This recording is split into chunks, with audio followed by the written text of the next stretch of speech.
জাল চোর হটাও, গরু চোর হটাও, বালি চোর হটাও। তখন কি বলছে? কুজোর চিঠে শোয়ার ইচ্ছা হয়েছে। ফজা এবার এমএলএ হবে, ফজা এবার দেশ রক্ষা করবে, ফজা এবার দেশের প্রধানমন্ত্রী হবে।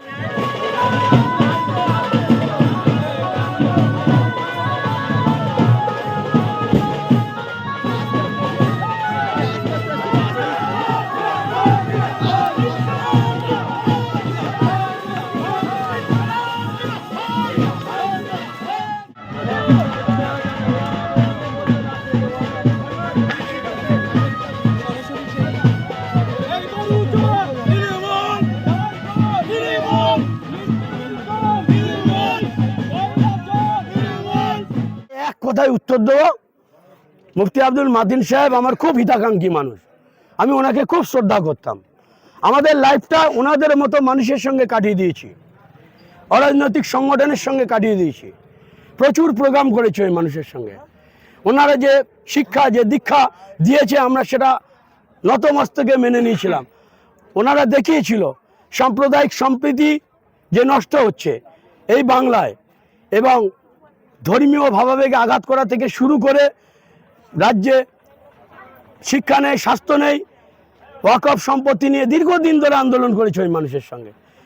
কিন্তু ওই যে এক মন দুধে এক ফোঁটা চোনা, উনি যে কতটা সংখ্যালঘু দরদি, কতটা মাদ্রাসা দরদি, কতটা শিক্ষা দরদি, কতটা সাম্প্রদায়িক সম্প্রীতি রক্ষাকারী, সেটা উনি তা ব্যক্ত করে দিয়েছেন কিছুদিন আগে।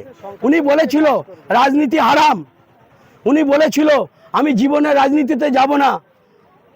অথচ যখন আমরা অরাজনৈতিকভাবে ওনাদের সঙ্গে ছিলাম, কাজ করেছি, তিনি বলেছিল অরাজনৈতিকভাবে কাজ করে এই সমস্যার সমাধান করা যাবে না, একটা নিজস্ব প্ল্যাটফর্ম তৈরি করতে হবে। যত সংগঠন আছে সমস্ত সংগঠনকে একত্রিত করে বহু আলোচনা হয়েছে, বহু কলকাতায় যত আমাদের মিটিং রুম আছে, ভারত সভা হলে একবার বসা হয়েছিল যে একটা রাজনৈতিক প্রেক্ষাপট, ছাতা যদি না তৈরি করা হয়, ওই চেয়ারগুলো যদি দখল না করা হয়, তাহলে বাংলার মানুষের যে সমস্যা সে সমস্যা অরাজনৈতিকভাবে সমাধান করা যাবে না। কিন্তু তারা সেইভাবে হয়তো করে উঠতে পারেননি।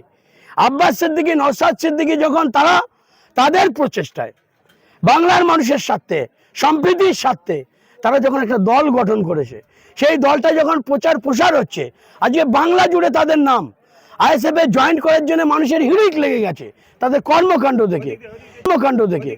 তিনি তখন কি বলছে? কুজোর চিঠে শোয়ার ইচ্ছা হয়েছে, ফজা এবার এমএলএ হবে, ফজা এবার দেশ রক্ষা করবে, ফজা এবার দেশের প্রধানমন্ত্রী হবে। এই সমস্ত কথাগুলো মুফতি আব্দুল মাতিন সাহেবের মুখ থেকে কখনোই আমি আশা করিনি। তিনি সেই সমস্ত কথাগুলো ব্যবহার করেছিলেন, আব্বাস সিদ্দিকী, নওশাদ সিদ্দিকীকে কটাক্ষ করেছিলেন। কিন্তু আজকে তিনি সেই রাজনৈতিক দল তাঁর কাছে কি করে হারাম হলো, আমরা আপনাদের মাধ্যমে মাতিন সাহেবকে জানতে চাই। এবং তিনি বলেছিল রাজনীতিতে কোনোদিনই আমি আসবো না, তাহলে কেন তিনি আসলেন? আমি কিন্তু নওশাদ মাতিন সাহেবের মতো লোক রাজনীতিতে আসুক, আমি কিন্তু চাই। ওনাদের মতন মানুষ রাজনীতিতে আসলে, ভালো ভালো মানুষ রাজনীতিতে আসলে পরিবেশ ভালো হবে, মানুষ তার ন্যায্য অধিকার ফিরে পাবে, এটা আমি চাই। কিন্তু তিনি এমন একটা দল চুজ করেছে, এমন একটা দলের সঙ্গে গেছে যে কিনা সাম্প্রদায়িক মনোবৃত্তি নিয়ে চলে। এই মুখ্যমন্ত্রী মমতা বন্দ্যোপাধ্যায়, যিনি বলেছিল কোরআন শেষ হয়ে যাবে, যিনি বলেছিল গীতা শেষ হয়ে যাবে, যিনি বলেছিল বাইবেল শেষ হয়ে যাবে, আপনাদের মাধ্যমে মাতিন সাহেবকে বলতে চাই, বুকে হাত দিয়ে বলুন তো, আপনি তো একজন মুফতি, কোরআন শেষ হয়ে যাবে? সেই কোরআন বিরোধী মমতা বন্দ্যোপাধ্যায়, তৃণমূল কংগ্রেস, সেই দলে আপনি কিসের ভিত্তিতে, আপনি দেন না ফতোয়া, কিসের ভিত্তিতে জয়েন করলেন? আপনি মমতাকে মুরিদ করতে গেছেন না মমতা আপনাকে মুরিদ করলো? আপনি জানান এই বাংলার মানুষকে। আমি জানতে চাই, রফিক জানতে চাই, আপনারা মুসলমান সমাজকে নিয়ে খেলা করেছেন, এই মাতিন সাহেবকে বলছি। আবার আপনি হাতি আর ছাগলের তুলনা দিচ্ছেন। আপনি একটা সাম্প্রদায়িক দলে গেছেন। আর আব্বাস সিদ্দিকী নওশাদ সিদ্দিকীকে ছাগল বানাচ্ছেন, ছাগল, আর আপনি হাতি। কথাবার্তা একটু ঠিক করে বলেন। আপনি একজন আলেম, বাংলার যেমন মুসলমান সমাজ আপনাকে দেখছে, তেমন হিন্দু সম্প্রদায়ের মানুষও দেখছে। এমন ভাষা ইউজ করবেন না, যেহেতু আপনার মুসলিম লেবাজ আছে, আপনার সঙ্গে এই কম এটা জড়িয়ে আছে, আপনার জন্য যেন এই কমের বদনাম না হয়। পলিটিক্স করছেন, পলিটিক্স করেন, ভাষা সংযুক্ত রাখেন। আমি আপনাদের মাধ্যমে মাদিন সামনে বলতে চাইছি,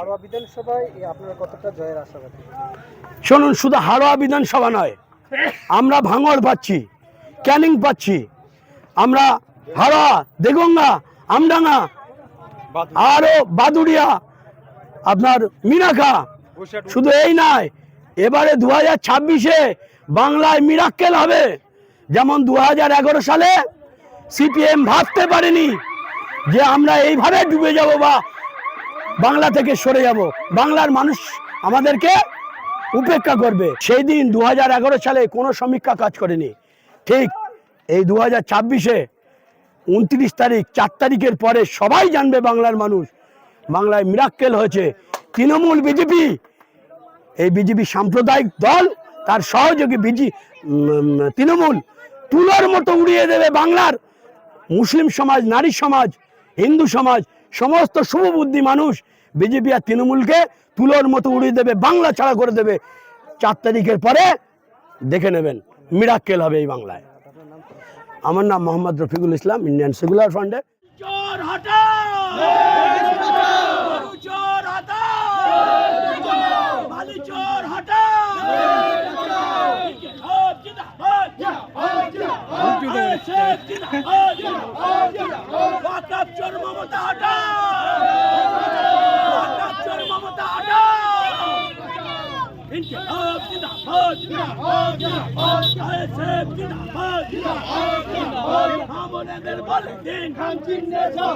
পাড়ায় পাড়ায় বলে দিন ছাত্র যুবর